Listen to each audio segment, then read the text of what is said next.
The Commodores, brought to you by the United States Army Reserve. I'm Al G.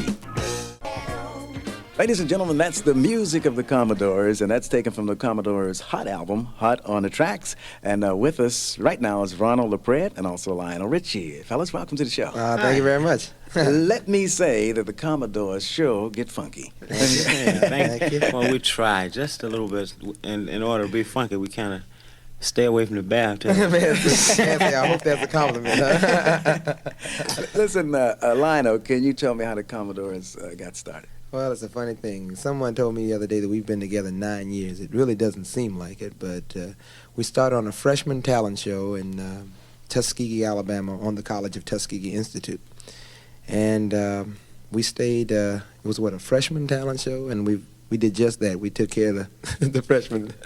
And the upperclassmen came, of course, and booed us all off the stage, but the whole idea was a lot of fun. And then we decided to stay together through the year and just kind of make money on the weekends. And it developed into a pretty nice money-making thing just around campus. Mm-hmm. So instead of taking a summer job, we decided, well, come to New York City and we'll turn out New York like we turn out the campus. And that was about the end of it. We got to New York and found out that every musician in the world was in New York. But it was a very exciting experience for us, and from that we stayed together 4 years. And around about the junior year, we ran across a tour with the Jackson 5, which actually introduced us into the professional end of the business.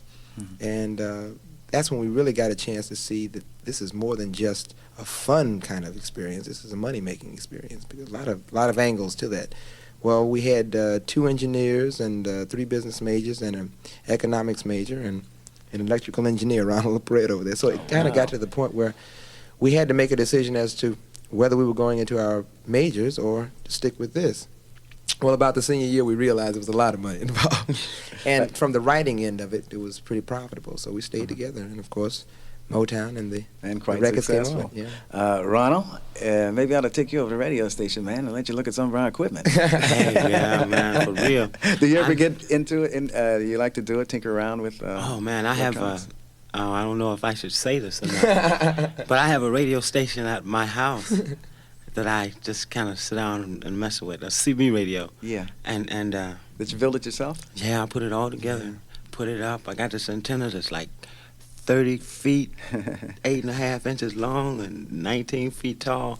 All you can see is the antenna downtown Tuskegee.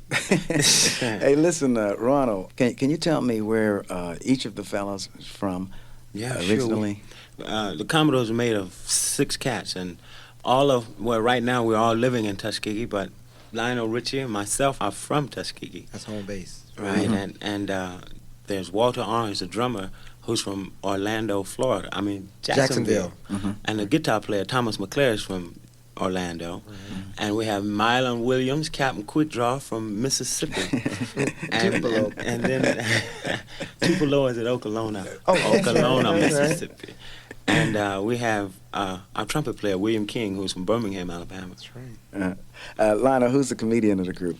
Who cracks all the jokes and plays all the tricks on it? I tell you what, now we've got 6. We have 6 tricksters. I can tell you that. 6 nuts in the group. But Ronald, I tell you, Ronald has about the comedian background. In fact, he's often said that once he gets out of this business, he wants to go into comedy. Yeah. I told him he won't have to make too much of a transition. It's coming natural. Yeah, I've always wanted to get on somebody's stage and do some kind of acting, you know. Uh-huh. I figured I could do it if I could just remember the lines. How they can remember a whole hour's worth of lines. I said, oh my goodness. But if you can remember 20 songs, you can remember. I guess you can. Yeah. Tell me, fellas, when you guys go into the studio to do an album, is most of the material yours, or do you get it from other areas too? Everything about the Commodores is Commodore. We learned at a very, very early stage that to control your own is about the greatest thing you can do in this business or any other business. So the idea of having a group is one thing. We write, arrange, do our own productions, and of course we do our own singing. So it's all self-contained. Listen, fellas, we're going to take a break right now for this word from the Army Reserve, okay? Dynamite. Music of the Commodores. Al G. This is Rapping Rhythm in New York, and we're speaking with William King, and he told me to make sure I say William. How you doing, Bill? Oh, I'm doing fine this morning. He didn't say anything. I called him Bill. You didn't catch it. And also Walter Orange. Walt, how you feeling? Everything's all right. Good. Let me welcome you guys to the show. Appreciate it. Commodores, boy. When you say hot on the tracks, you guys are really hot on the tracks. You're on the case, man. Thank you. Your music is super. I really dig it. I dig the whatchamacallit, as a matter of fact. And you guys just continue to remain funky. Hey. And you're getting funkier as days go on. You got a particular groove going for you, though. And in terms of that particular groove that you got that separates you away from everybody else, Walter, is this something that you planned on, or was it just happen that way because the guys just happen to be into a certain groove themselves? Yeah, well, I think it's just something. Well, it's the neck of the woods that we're from. It's know. magic, I can tell you that. Wow, goodness gracious, we. It took us a while to kind of try to find this thing. It's just our certain style of playing. We just play our own way, and it just comes out the way you hear it on record. Just a little bit different than the other musicians. We're musicians, but we just play a little bit different. And it just shows. It shows. Being a drummer of the group. When you're recording, yeah. do you do your own thing, or do you read also? Oh, I read. Really? But when we're recording, even if the score was there, and I can read very well, you use more soul than anything. More inner reactions, and it's all about feel, getting a good feel on a track, and that thing and everything is working together.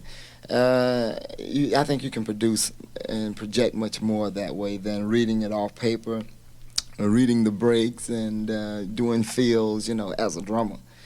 So consequently, like, we rehearse before we go in the studio, and the material. We're all writing the material anyway, and you have it there, and it's just this thing. You just lay it down, and when it's not right, you stop, break, do it again until you get it right.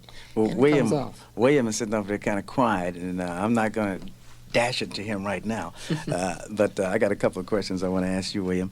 But before we get into that, let's take a break for this word from the United States Army Reserve, and we'll be right back with some more of your music and a chat with you, William, okay? All right. Sound of the Commodores, Al G. This is Rapping Rhythm in New York. And we're talking with Walter Orange and also William King. And William, you've been sitting there quiet, man, but I'm going to put you on the spot. I wonder if you can tell me the astrological signs of the guys and whether or not it's true as far as they're concerned. Well, Walter here, the drummer, is a Sagittarian, which is basically a love sign. I think all of the guys can go under that sign. But yes, Walter is true to his sign. He's a true lover. So I want all those young ladies to know that Walter Orange, the drummer, is a true lover. He is ready 24 hours a day. That's enough. Now, next. Then there's Ronald LaPread. Ronald is a Virgo. I really don't know that much about Virgos to really say whether Ronald is a true Virgo or not.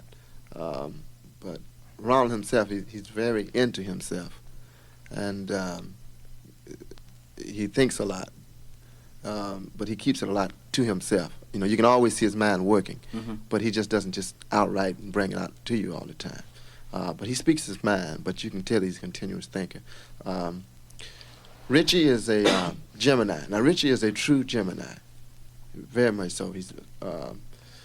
He is split in many ways. He's very outspoken at times, and he's quiet at others. He's spastic, but yet on the other hand, he can put things very much in his place. So therefore, he's really a true Gemini. I am an Aquarian. It's kind of hard sometimes to speak for yourself, but Aquarians tend to be business-minded, and I am very business-minded. I went to school for business. They tend to be able to understand both sides of the situation. I think I understand because it's hard for me to when people have a problem, whether they're right or wrong, I tend to just lay in the middle because I can understand why they did it, but yet I can understand why they shouldn't have done it. So I really feel that I am really a true Aquarius, although I do have an Aries rising. Well, the Commodores, not only is a group very, very talented, but also super intelligent, man. Thank you. And I got to say right on to the Commodores. Listen, fellas, we got to take a break right now, but we'll be right back with some more of your music, okay? All right. Hi, this is B.B. King. When you serve in the Army Reserve, you learn a skill and earn a second income. But there's another part to what you earn. It's something you pay for with your sweat, your spirit, your mind, and your time. It's called pride.